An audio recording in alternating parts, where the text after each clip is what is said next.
नमस्कार दोस्तों। बिस्मार्क ने 19वीं सदी में कहा था, मैं उस दौर की भावुकता से डरता हूं जहां हर पागल और दीवाने को राष्ट्रभक्त समझा जाता है। इंडिया के पर्सपेक्टिव में आप इस एंगल से लीजिए जहां हर भगत सिंह का टी शर्ट पहनने वाले को और हाथ में तिरंगा लिए व्यक्ति को राष्ट्रभक्त का टैग दे दिया जाता है। मैं उस दौर की भावुकता से डरता हूं। आपको पता है कि जंतर मंतर में टी शर्ट में भगत सिंह बने हुए हैं और जय भीम के नारे सुनाई दे रहे हैं, जबकि भगत सिंह और जय भीम दोनों अलग अलग दिशा में जाने वाले व्यक्ति हैं। भगत सिंह की जिस वजह से मौत होती है, डॉक्टर अंबेडकर उस वजह का सपोर्ट करने वाले इंसान थे। आपको पता होना चाहिए, जब 1928 में साइमन कमीशन भारत आता है, उसका विरोध करते हुए लाला लाजपत राय की मृत्यु हो जाती है, जिसके कारण सैंडर्स के लाठी की वजह से लाला लाजपत राय की मृत्यु होती है। इसलिए भगत सिंह ने सैंडर्स की हत्या कर दी थी और उसके बाद भगत सिंह को सैंडर्स की हत्या के केस में फांसी होती है। डॉक्टर अंबेडकर उसी साइमन कमीशन का सपोर्ट करने वाले इंसान थे। याद रखिएगा कि भगत सिंह की मौत की वजह का सपोर्ट किया था डॉक्टर अंबेडकर ने।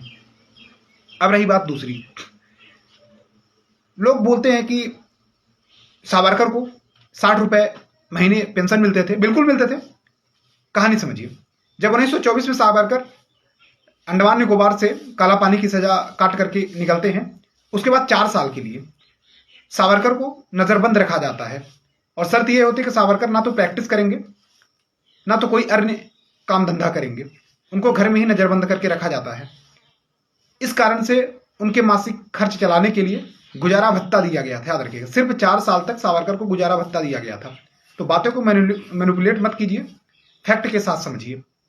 तीसरा आरोप यह है कि आरएसएस ने 60 साल तक अपने राष्ट्रीय मुख्यालय पे झंडा नहीं फहराया था। आपको पता होना चाहिए कि वर्ष 2002 में राष्ट्रीय ध्वज संहिता आती है। उसके पहले नियम यह था, कोई भी प्राइवेट इंस्टीट्यूट या एनजीओ अपने मुख्यालय पे झंडा नहीं फहरा सकते थे, या फिर कोई भी प्राइवेट पर्सन ही क्यों ना हो।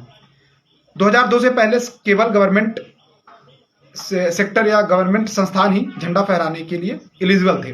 2002 के बाद जब राष्ट्रीय ध्वज संहिता आती है, उसमें नियम बदल दिया जाता है, जिसमें एनजीओ हो, प्राइवेट व्यक्ति हो, प्राइवेट इंस्टीट्यूट हो, सभी को झंडा फहराने का अधिकार दे दिया जाता है और उसके बाद आरएसएस भी झंडा फहराती है। तो फैक्ट पे बात कीजिए, नैरेटिव से बचिए। धन्यवाद।